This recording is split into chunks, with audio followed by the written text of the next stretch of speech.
Tingnan nyo. After ng rain. Ay, Diyos ko Lord. Aray. After na, aray, nawala na. Sila ko ka-slide. Kaya akong chinilas ang ano na. Medyo sobrang, aray, nawala na. Yung chinilas ko sobrang, kuan ba? Sobrang nipis na kasi December pa ito binili. So ngayon ay September. Malapit na din. May isang taon. Spartan. Ang nipis kaya laging nasisira ang paa ko sa putik. Kasi laging umulan nito. Ganito talaga ang daan ko everyday. Oops! Ay. Ganyan.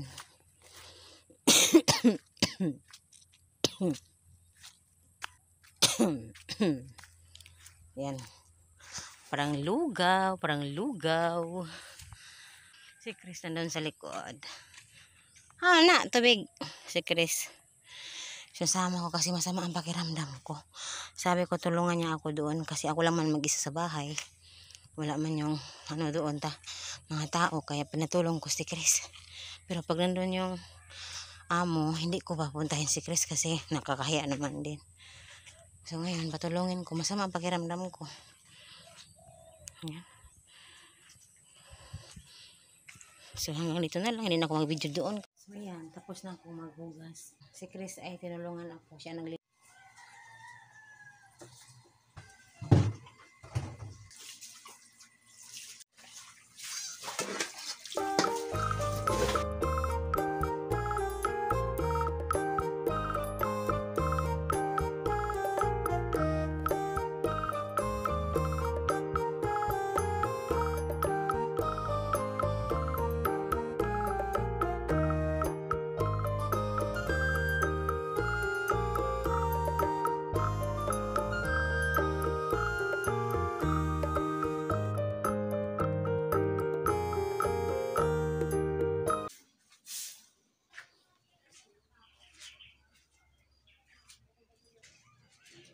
So ayan, hapon na at pumunta kami sa kabilang barangay at nakuha ko na yung blessing. Salamat talaga sa nagbigay sa amin ng blessing. At ayan, una ko talagang anong gustong bilhin ay ang gulong. Kasi matagal na namin gustong palitan yung gulong dahil sobrang na nipis at laging flat. Halos everyday po flat. Hindi lang pang isa or dalawang beses, tatlong beses yan ma-flat. Halos walang ma-income dahil sa pagbabulkanize lagi ng gulong. Dahil yung gulong niya ay sobrang nipis, so yung interior niya ay laging nabubutas. So wala talagang pampalit. So ayan, ngayon ay may opportunity na mapalitan, ay pinalitan talaga namin. Yun ang una naming pinuntahan, yung gulong. So yan ang gulong na sobrang nipis at yung kita nyo yung interior niya yun. Halos lahat ng may patching, lahat. Tingnan niyo, halos lahat talaga may patching. O yan. Sa kabila, halos talaga buong interior patching na po yan. So yan na ang bagong gulong nakakabit na at bago din ang interior niyan. So ayan, kampante na ako sa pamamasada niya na medyo okay na talaga. Yung gulong sa harapan ay medyo na din yan, pudpud, pero kaya pa yan. Ang importante talaga yung sa harap o sa likod na gulong kasi yun ang nagdadala ng bigat sa motor. Sa likod. So, hi, alas 5 imponto. Ano ngayon? Mga 4:40 dumating kami galing Sanggali kasi palit kami ng gulong kasi matagal na yung gulong, kailangan talaga palitan. Pero kahit alam nyo, nag-utang ako ng hiram. Wala talaga akong mahiraman. Wala magpapautang sa akin. Siguro, kasi wala kaming income masyado, baka hindi mabayaran. So, ayun. Natatakot po ako sa safety din ni Chris, pati sa pasahero niya. Kasi yung gulong, ganyan na po kaupod yung gulong.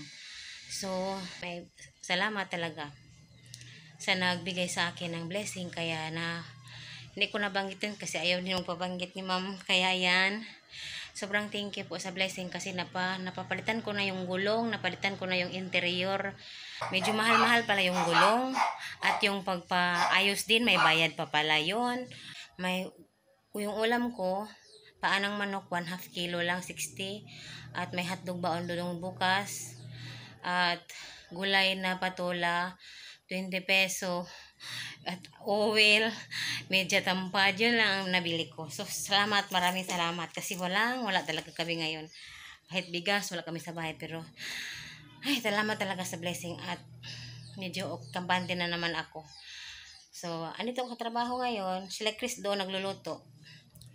Yung kahapon, plat, pangalawang beses. Kanina, plat, umaga. Wala siyang income. Nung isang araw, halos everyday plat siya. Grabe yung ano niya, gulong. Kaya, yun, thank you so much. So, mamaya ipapakita ko yung mga nabili namin. May lagnat. Umuwing may lagnat. May lagnat si Dudong. At ito ang nabili ko, tinapay, konti. Ito talaga ang siniguro ko, bigas. Ha?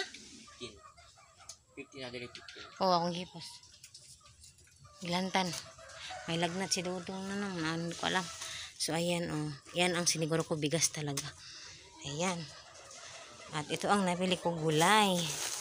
Nakauwi na pala ako galing sa trabaho. Ayun, galing ako sa galing. Doon ako dumiretso. Si Chris umuwi dito. Dinala itong gulay. Ito, half kilo na